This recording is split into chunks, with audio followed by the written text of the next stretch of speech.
In 1876, the nation was in the midst of the worst depression in American history. Focusing on political corruption and economic recovery, the presidential election between Democrat Samuel J. Tilden and Republican Rutherford B. Hayes went down to the wire.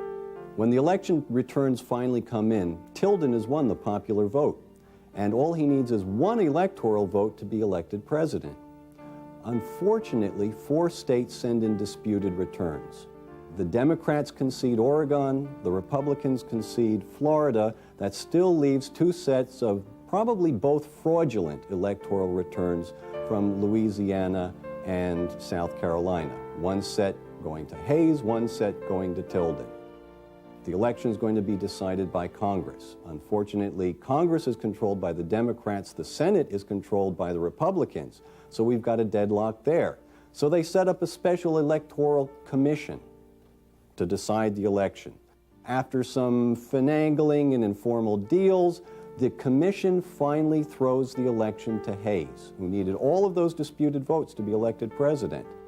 In what becomes known as the Great Compromise of 1877 then, the Democrats concede the White House to Rutherford B. Hayes, and the Republicans agree to withdraw the last remaining federal troops from the South.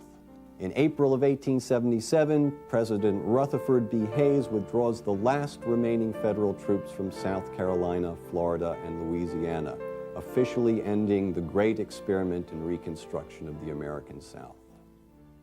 Though the troops were gone, an elaborate series of federal laws and constitutional amendments still protected the rights of African Americans. But in the coming decades, those rights and protections would be steadily eroded. Slavery may have ended, but in its place emerged what some historians have called a racial caste system. That is, a system of racial segregation and subordination, in which your place in society was fixed at birth by your race.